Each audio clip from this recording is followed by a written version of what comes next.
आज की horror story कुछ ज्यादा डरावनी होगी, तो वीडियो को आखिरी तक जरूर देखें। तो चलिए वीडियो शुरू करते हैं।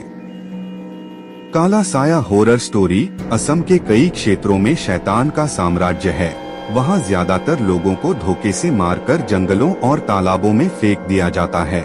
घरों के नीचे दफन लोगों की आत्माएं अक्सर भटकती रहती हैं और कमजोर लोगों के शरीर पर कब्जा कर लेती हैं। कुछ ऐसा ही भयानक अनुभव मेरी मौसी के साथ हुआ। यह बात तब की है जब मेरी मौसी को बेटा पैदा हुआ था और प्रसव के बाद उनका शरीर काफी दुर्बल और कमजोर हो गया था। उन दिनों प्रसव घर में किया जाता था। घरेलू इलाजों को औरतों के प्रसव के लिए इस्तेमाल किया जाता। मेरी मौसी प्रसव के बाद आराम कर रही थी और उनके नवजात बच्चे को मेरी नानी नहलाने दूसरे कमरे में ले गई। कमरे में मेरी मौसी बिल्कुल अकेली थी और उनके पति भी गांव से बाहर गए हुए थे।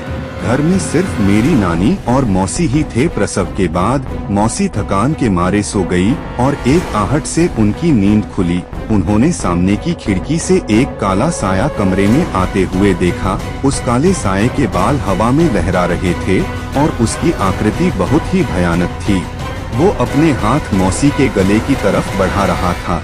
इतने में मौसी जोर से चीखी और नानी वहाँ पहुँच गई। मौसी ने सारा किस्सा बताया तो नानी ने गौर किया कि उनके सिरहाने कोई चाकू या हाथ में कोई रक्षा धागा नहीं बंधा है। फिर नानी ने मौसी के हाथ में हींग और सरसों के दाने काले कपड़े में लपेटकर बांध दिया और उनके बच्चे के हाथ में भी बांधा। मौसी के पूछने पर नानी ने बताया कि अक्सर ऐसे काले साये कमजोर या दुर्बल शरीर में प्रवेश करते हैं और अपनी अधूरी इच्छाओं को पूरा करते हैं। प्रसव के बाद नानी मौसी के पास सुरक्षा धागा और सिरहाने चाकू रखना भूल गई थी, इसीलिए मौसी को उस काले साये का सामना करना पड़ा। कुछ खतरे इतनी आसानी से नहीं टलते। नानी को आधी रात को घर के पीछे से किसी के रोने की आवाज आ रही थी और जब उन्होंने देखा तो एक काला साया वहां खड़ा था। नानी ने जोर से चिल्ला के पूछा, आखिर तुम हो कौन? क्यों हमारे पीछे पड़े हो? काले साये ने डरावनी आवाज में जवाब दिया, यह घर मेरा है, चले जाओ यहाँ से वरना तुम्हारा परिवार भी मारा जाएगा। नानी उस वाक्य से बहुत डर गई थी क्योंकि अब घर में एक नवजात बच्चे को भी उस काले साये से खतरा था। अगले दिन नानी ने एक पंडित को घर बुला के सारा किस्सा सुनाया और पंडित जब घर के पीछे गए तो उन्होंने काली शक्तियों को महसूस किया। पंडित ने सारा मुआयना करके कहा, इस इलाके में जितने भी घर बने हुए हैं उन सब के नीचे कई लाशें दफन हैं। यह इलाका पहले घना जंगल हुआ करता था और फिर यहाँ धीरे धीरे लोग घर बनवाने लगे। इस घर का भी कोई ऐसा ही राज होगा जो आपको जीने नहीं देगा। ऐसे शापित स्थान निर्दोष परिवारों की बलि मांगते हैं।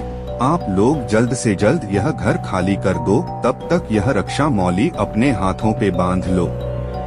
मौसी के पति को वापस आने में 2 दिन बाकी थे। बिना वक्त गवाए मेरी नानी और मौसी अपना सामान बांधकर दूसरे गांव चले गए और मौसी ने अपने पति को भी खत लिखकर सूचित कर दिया।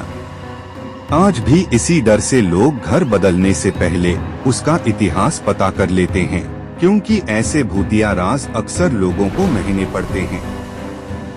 सो आई होप गाइस आपको यह हॉरर स्टोरी अच्छी लगी होगी।